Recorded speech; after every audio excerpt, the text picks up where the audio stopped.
नमस्कार मित्रांनो, आजच्या व्हिडिओचा थंबनेल बघून आपल्या सर्वांच्या लक्षात आलंच असेल की आजचा व्हिडिओ कशाबद्दल आहे। तर मित्रांनो, आज आहे माझा वाढदिवस आणि दरवर्षी मी माझ्या वाढदिवसानिमित्त गरजू लोकांची सेवा करत असतो। तर मित्रांनो, यावर्षी सुद्धा माझ्या वाढदिवसानिमित्त एक असा छोटासा उपक्रम आम्ही राबवतोय। तर तो उपक्रम नक्की काय आहे, व्हिडिओ तुम्ही शेवटपर्यंत बघा, तुम्हालाही कळेल आणि तो उपक्रम तुम्हाला पण नक्की आवडेल। तर मित्रांनो, आता मी आहे चिखलीमध्ये आमच्या ताईच्या घरी आणि हा त्यांचा सगळा परिवार आणि आता आम्ही सगळे जाणार आहेत। जसं मला माझ्या वाढदिवसानिमित्त जेथे सेवा करायची संधी मिळाली आहे, आम्ही सगळेजण तिथे चाललो आहे। तर तुम्ही पण व्हिडिओ शेवटपर्यंत पहा की आपण तिथे जाऊन काय करणार आहे। तर लेट्स गो। आणि मल्हार पण आहे आमच्यासोबत। मल्हार, से हाय टू एव्हरीवन। तर मित्रांनो, याच्यामध्ये आहे ती वस्तू किंवा जे आम्ही तिथे जाऊन आज गिफ्ट करणार आहोत। तिथे गेल्यावरच दिसेल आपल्या सगळ्यांना नक्की याच्यात आहे काय। छोटंसं गिफ्ट आहे, पण आम्ही सगळेजण तिकडे जाण्यासाठी झालोय रेडी। गाडीमध्ये पण बसतायत। आमचा मल्हार शेठ कुठे गेला? मल्लू गाडीत बसला काय? कुठे मल्लू? हाय मित्रांनो, हा मल्हार तर तुम्हाला माहीतच असेल, आपल्या बऱ्याचशा रील्समध्ये आहे मल्हार। थँक्यू। ओके, आमचे 2 कार्यकर्ते आता समोरच्या गाडीत बसलेत आणि बाकीचे सगळे मेंबर इकडे आहेत।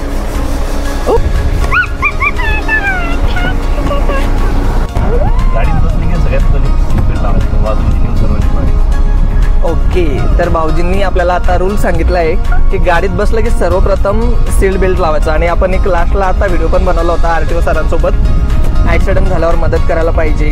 4 व्हीलरमध्ये बसल्यावर सर्वप्रथम सीट बेल्ट लावला पाहिजे आणि बाईकवर असाल तर हेल्मेट यूज केलं पाहिजे आणि गाडी लिमिटेड स्पीडमध्ये पाहिजे। तर चला मंडळी, आता आम्ही चिखली शहराच्या बाहेर पडतोय। तर होऊन जाऊ दे एकदा गणपती बाप्पा। मित्रांनो, तुमच्या घरात पण आहेत का असे कार्टून? हे कार्टून म्हणजे सगळ्यात एंटरटेनमेंट आमचं। मित्रांनो, तुम्हाला जो हा सुंदर फोटो दिसतो ना, तो आमच्या मल्हारचा आहे। आणि हा फोटो नेमका इथे का लावला ते जरा आपण समजून घेऊया। तर मित्रांनो, गाडीमध्ये हा मल्हारचा सुंदर फोटो आहे।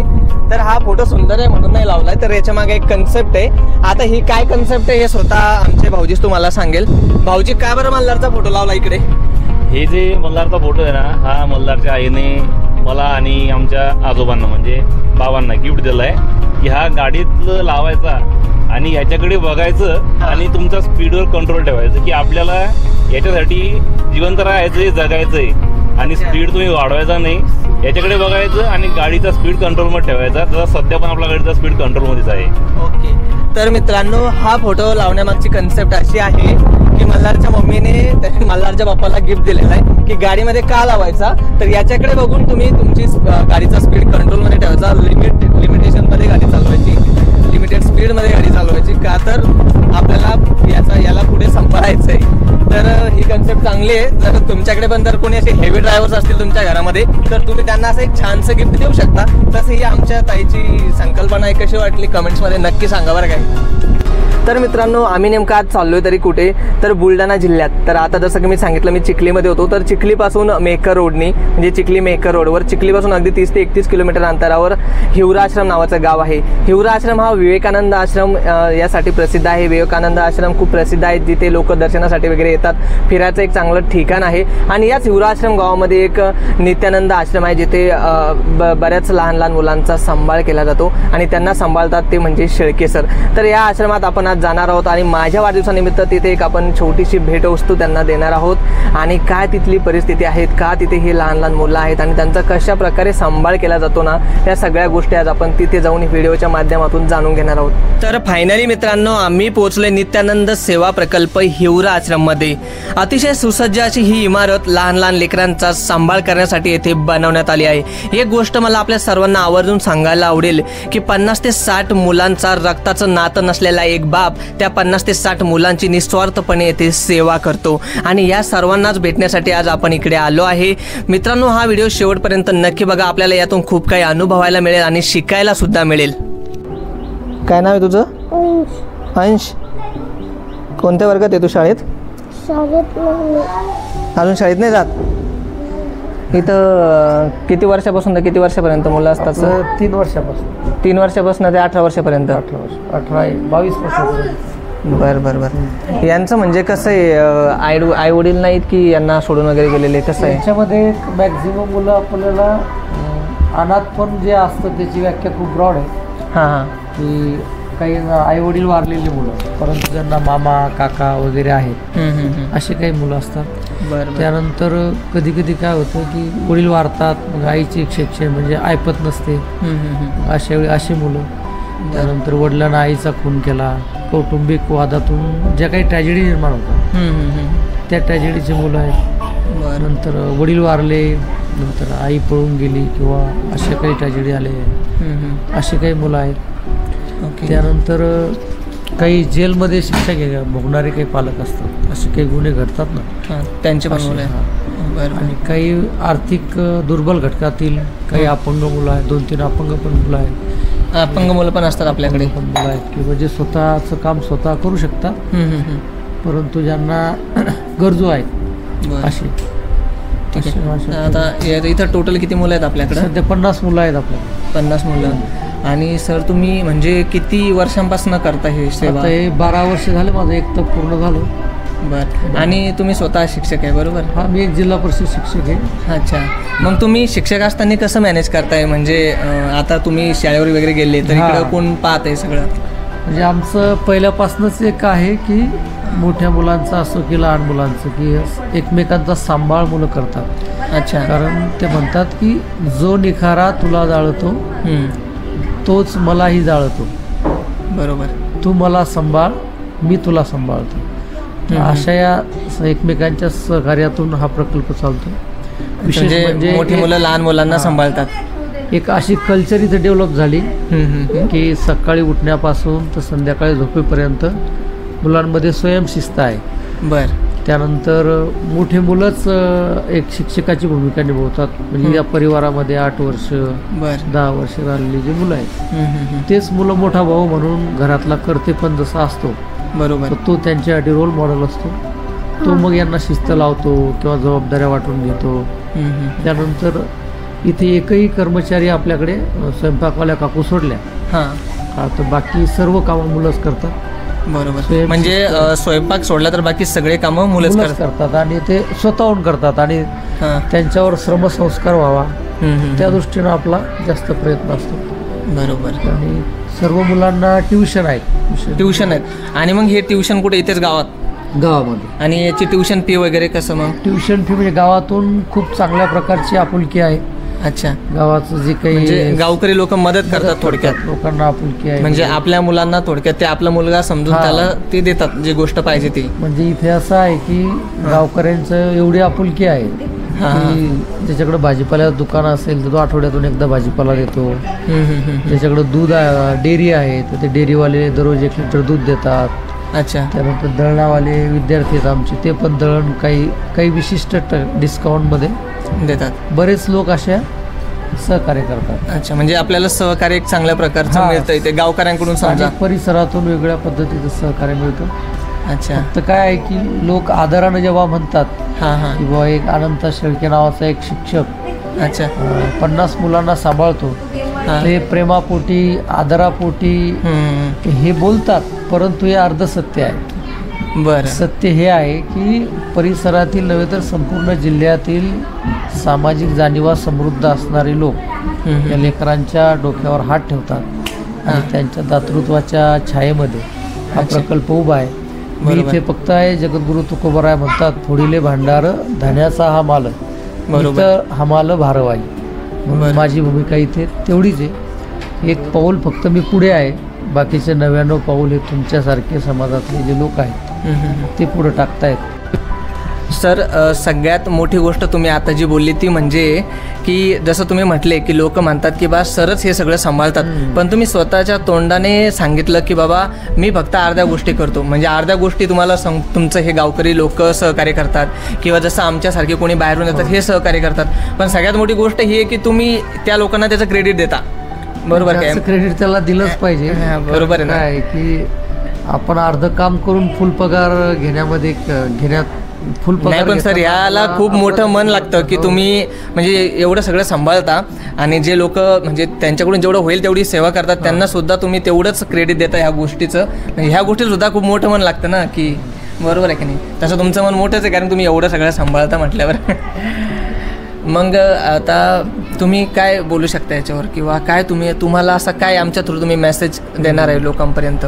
समाजातील दातृत्व संपन्न लोकांना माझी विनंती असेल की एकदाच देऊन बाजूला होऊ नका. बरोबर. या प्रवासामध्ये सतत सोबत राहा. आपल्या परिवारामध्ये वर्षातले 4-5 वाढदिवस जरी असले तर किमान वर्षातला एक दिवस तुम्ही या लेकरांसाठी द्या. त्यानिमित्तानं त्यांना अन्नदान करा, त्यांना पाहिजे त्या वस्तू द्या, की जेणेकरून असे 365 लोक जर उभे राहिले तर या मुलांचं जगण्याचा मार्ग अधिकाधिक प्रशस्त होईल. बरोबर. इथल्या गरजा वेगवेगळ्या असतात. त्यातल्या त्यात इथे आपण लहान मुलांचे अभिरुचीनुसार त्यांच्या पंखांना बळ देण्याचं काम करतो. आपण सर्वजण या मुलांना फक्त पोसत नाही. मी सर्व दातृत्व संपन्न लोकांना सांगू इच्छितो की आपण फक्त फॉर्मॅलिटी म्हणून पोसत नाही, तर आपण सर्वजण यांच्या चोचीत दर्जेदार शिक्षणाचे घास भरवण्याचा, यांच्या अभिरुचीनुसार यांच्या पंखांना बळ देण्याचा आणि आयुष्याच्या असमंतामध्ये कर्तृत्वाची भरारी घेण्याचं बळ देऊन त्यांच्या स्वतःच्या पायावर उभं राहण्याचा आपला सर्वांचा मानस आहे. तर ही सर्व स्वप्न साकार करण्यासाठी आपण सर्वांनी सतत या प्रवासामध्ये सोबत राहावं.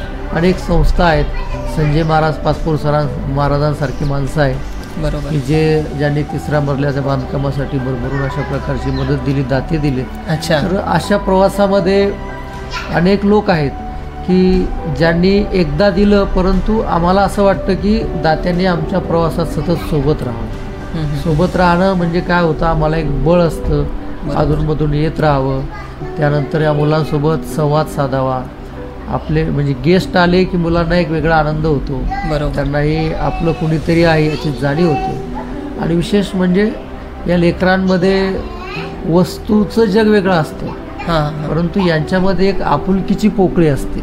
यांना असं सतत वाटत असतं की आम्हाला कोणीतरी जवळ घ्यावं, बरोबर, आम्हाला गाडीमध्ये मिरवावं, यांचे लाडपाड करावेत.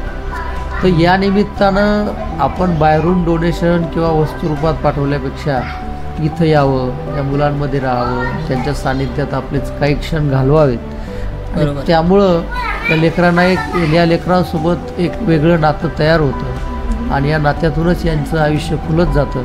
यांच्यामध्ये असलेलं जे एकाकीपण आहे ते एकाकीपण कुठेतरी दूर होतं तेवढ्या वेळेत. आपल्याला निश्चित सगळ्यांचं सहकार्य, कारण जोपर्यंत आता मला अनेक जण विचारतात की तुम्ही ग्रँटसाठी प्रयत्न वगैरे का करत नाही, किंवा शासनाच्या जे काही प्रोटोकॉल आहेत बरोबर ते फॉलो करणं खूप चॅलेंजिंग असतं. आणि म्हणून पालकाच्या संमतीनं, म्हणजे अनाथ हा शब्द मी इथे कुठे वापरलेला नाही, कारण ही सर्व मुलं पालकाच्या संमतीनं, मग कुणाचे आईवडील वारले असतील तर त्यांचे नातेवाईक असतात, मामा काका वगैरे, तर या सगळ्या या कुठेतरी यांना पालकत्व असतेच. बरोबर. परंतु त्यांच्या संमतीनं आपण हा उपक्रम या ठिकाणी राबवतो. आणि आपलं क्लिअर आहे की आपण भविष्यात सुद्धा ग्रँट घेणारच नाही. बरं. हे आपलं म्हणजे तुम्हाला असं सांगायचं की आपल्याला अनाथ आश्रम म्हणून घोषित करायचंच नाही. हा, त्या मुलांच्या म्हणजे त्यांच्या ज्या आत्मसन्मान दुखावेल, बरोबर, किंवा इथं दातृत्वाची अशी व्याख्या आहे की पंगत देणाऱ्याचे हात जेवणाऱ्यांना दिसू नयेत. बरोबर. म्हणजे या हाताचं त्या हाताला सुद्धा दिसू नये. म्हणून इथं मुलं एवढ्या आत्मनिर्भरतेनं राहतात की त्यांना हे सगळं आपलं वाटतं. बरोबर. तो आपलेपणा इथे निर्माण झाला. आणि निर्माण झाल्यानंतर त्यांना असं कुणी त्यांच्यासाठी खूप काही करतं अशा कुठल्याच भावानं कुणीच यांना असं वागवत नाही. ही सगळ्यात जमेची बाजू आहे. मग दाते असो, स्वयंपाक करणाऱ्या काकू असो, किंवा मी असो स्थानिक प्रतिनिधी म्हणून, परंतु या बरोबर तर या मुलांना तेवढं त्यांचा आत्मसन्मान राखून आपल्याला हे सगळं करायचं. म्हणजे जेवढं आपल्याकडनं होतं तेवढं आपण करण्याचा प्रयत्न आपण निश्चितच यांच्यासाठी करू. यांचे हट्ट आहेत, यांचे शिक्षणाचे लाडपाड आहेत, या सगळ्या गोष्टी आपण करण्याचा प्रयत्न करतो.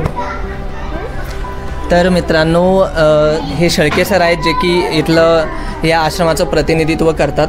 यांच्याकडून बऱ्याच गोष्टी शिकण्यासारख्या आहेत. त्यांनी ह्या आश्रमाला अनाथ आश्रम असं नावसुद्धा दिलं नाही, का तर इथल्या मुलांना परक वाटू नये किंवा ते स्वतः अनाथ आहोत या गोष्टीची त्यांना जाणीव झाली नाही पाहिजे.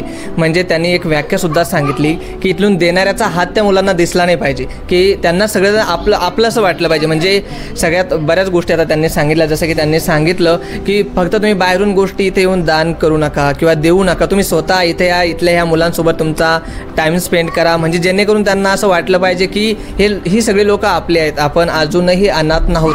तर ही खूप मोठी गोष्ट आहे की ते अनाथ त्यांनी नावच दिलं नाही आणि ते सरकारची मदतसुद्धा या गोष्टीसाठी घेणार नाही. म्हणजे ते जे बोलले की ग्रँट, तर ह्या आश्रमाला असं कुठलंही गव्हर्नमेंटचं ग्रँट नाही आहे की ज्याच्यामुळे की अनाथ आश्रम म्हणून ते घोषित होईल. तर खरंच सर ही खूप मोठी संकल्पना आहे तुमची की अनाथ म्हणजे अनाथ हा शब्दच नाही आहे इथे, म्हणजे ही सगळे मुलांचे वडीलच तुम्ही आहे थोडक्यात. म्हणजे एवढ्या सगळ्या मुलांचं पालकत्व त्यांनी स्वीकारले आणि ते पण एवढ्या अभिमानाने सांगतात की आम्ही कुठली मदत घेणार नाही. आणि हे सगळं जे चालतं हे फक्त सेवाभावावरच चालतं. म्हणजे त्यांनी सांगितलं की स्वयंपाक करणाऱ्या काकू सोडल्या तर इथली सगळ्या गोष्टी इथल्या इथंच केल्या जातात, म्हणजे सगळे मुलंच करतात. आता लहान मुलांचा सांभाळ मोठी मुलं करतात आणि हे सगळे संस्कार आहेत सरांचे. ही सगळी इथली शिस्त आहे की जे लहानपणापासूनच मुलांना शिकवलं जातं. आणि खरंच इथल्या बऱ्याच गोष्टी आता शिकण्यासारख्या आहेत. सरांनी आपल्याला बऱ्याच गोष्टी सांगितल्यात, तर याच्यातून आपल्याला एक बोध घेण्यासारखा आहे की त्यांनी एक सर्वात महत्त्वाचा मेसेज आपल्यापर्यंत पोचवायचा, तो म्हणजे की एकदा देऊन थांबू नका. आता एकदा देऊन थांबल्याने काय होणार, तर ते कुठेतरी थांबलं नाही पाहिजे ना. ह्या त्यांना कधी अनाथ वाटलंच नाही पाहिजे. म्हणजे आपण सतत इथं येत राहिलो, त्यांना भेटत राहिलो, तर त्यांनी सांगितलं की मुलांना पाहुणे आले तर एकदम चांगलं वाटतं, असं वाटतं की आपल्याला भेटायला कोणतरी आलं. आणि खरंच आपण त्यांना भेटायला इथं आलो पाहिजे. तुम्ही बाहेरून लाख रुपये जरी दिले तर ते तेवढे मोलाचे नाही, पण तुम्ही इथे येऊन 2 शब्द जर त्यांना बोलले तर त्यांना आपलेपणाचा इथे वाटतं काहीतरी. तर बऱ्याच गोष्टी, तर आता आपण अजून बऱ्याच गोष्टी इथं जाणून घेणार आहोत. तर आम्हीसुद्धा एक छोटीशी अशीच भेटवस्तू इथं देण्यासाठी आलो आहे. तर सर्वप्रथम सर तुमचे धन्यवाद, तुम्ही आम्हाला इथं येऊन म्हणजे इथं येण्याची संधी दिली आहे. तर मित्रांनो, माझ्या वाढदिवसानिमित्त मी दरवर्षी गरजूंची सेवा करत असतो. यावर्षीसुद्धा नित्यानंद आश्रमात येऊन मला इथल्या ह्या लहान भावंडांची सेवा करायची संधी मिळाली. वाढदिवसानिमित्त मी इथे 30 स्कूल्स बॅग यांना भेट म्हणून दिल्या. आणि मित्रांनो, सर्वात जास्त मला आवडलं ते म्हणजे इथलं कल्चर. ह्या इथल्या लहान भावंडांनी एवढा काय सुंदर माझा वाढदिवस साजरा केला ना, हे मी आयुष्यात कधीही विसरू शकत नाही. सूरज ने रोशनी भेजी और पंछियों ने गाना गाया. सूरज ने रोशनी भेजी और पंछियों ने गाना गाया. हंसकर कहा सचिन दादा, तेरा जन्मदिन आया, तेरा जन्मदिन आया. आभाळा एवढी ज्यांची उंची त्यांनी थोडं खाली यावं. आभाळा एवढी ज्यांची उंची त्यांनी थोडं खाली यावं. त्याची जन्मपातीत मिळाले त्यांना रुचलून घ्यावं, त्यांना रुचलून घ्यावं. स्वागतम हो स्वागतम, स्वागतम सुस्वागतम, स्वागतम सुस्वागतम. आपाय सातलाय एक अनुबंध को स्नेह लेना, स्नेह देना, स्नेह के संबंध को, स्नेह के संबंध को. हम कहे तो क्या कहे, शब्द पड़ जाते हैं कम.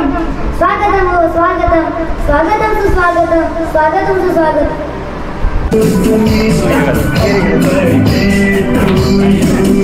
नाही का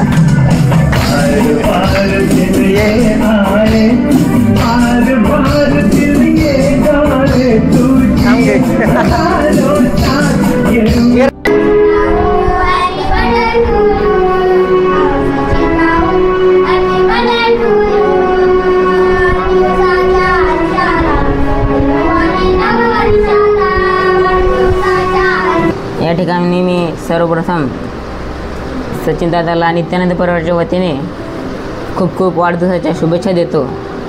जसं न संपणारी एक स्वप्नाची सुंदर माळ असावी, ग्रीष्मात पडेल अशी ढगांची सर असावी, आणि मागताही तुमच्यासारखी सुंदर माणसे असावीत आणि तुमच्यासारखी सुंदर माणसे असावीत. आजचे मान्यवर खरोखरच आमच्या जीवनाला फुलं अर्पण करणारच आहे. मित्र हो, काळ बदलला तशी परंपरा बदलली. सोशल मीडियामुळे तर वाढदिवसाची क्रेज खूप वाढली. वाढदिवस हा मोठमोठ्या हॉटेलमध्ये साजरा करून आपल्या जवळच्या लोकांना जी मोठमोठ्या मेजवान्या देण्याची जी नवीन संस्कृती पोहत आहे, परंतु या संस्कृतीला छेद देऊन ज्यांना कोणी नाही अशा निराधारांच्या अंधारला आयुष्यात दातृत्वाच्या अगणित पंथ्या लावणारे आपल्या नित्यानंद परिवाराचे आधारवड आदरणीय सचिनदादा की मूर्तीत ते जीवन निराधार मानतो मी, मूर्तीत ते जीवन निराधार मानतो मी, माणसाचा आधार मानतो मी, आलेल्या सर्व मान्यवरांचे मनापासून आभार मानतो मी, मनापासून आभार मानतो मी. आज जन्मदिनाच्या निमित्ताने आपल्याला या ठिकाणी अत्यंत उपयुक्त शाळेला जाण्यासाठी 30 बॅगी आणलेल्या आहेत.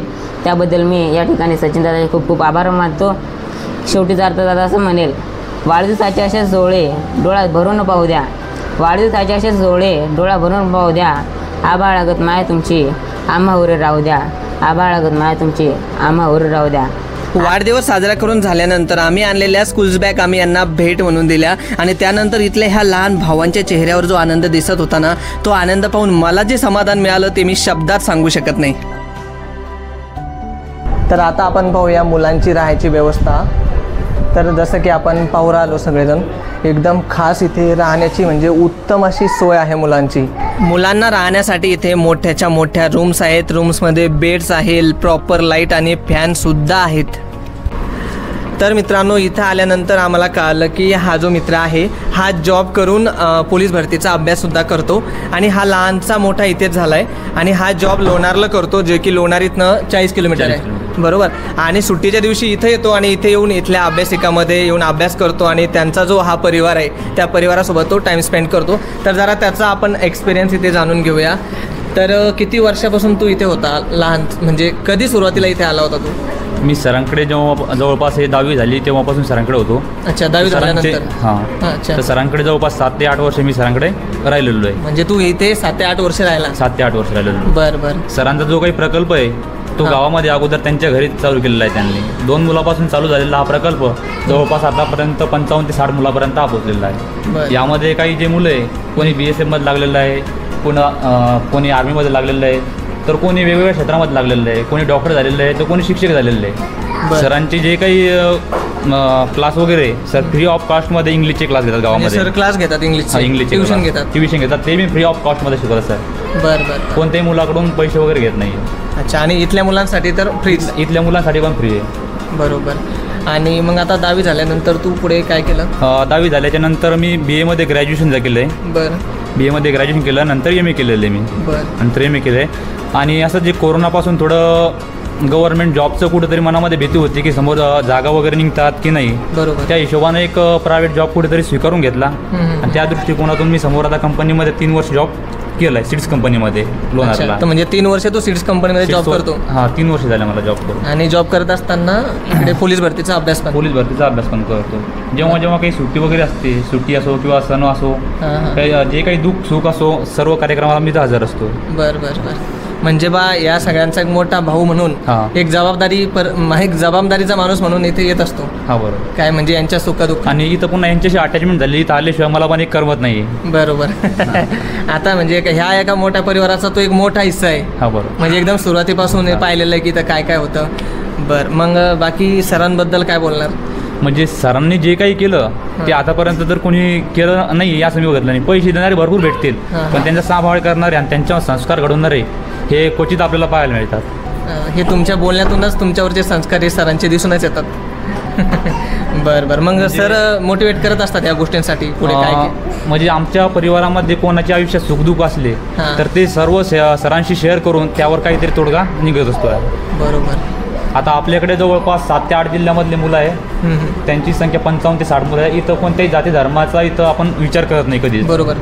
इथं तो मुलगा आला तो म्हणजे आपला भाऊ या नात्यानेच आपण इथं विचार करतोय. बरोबर.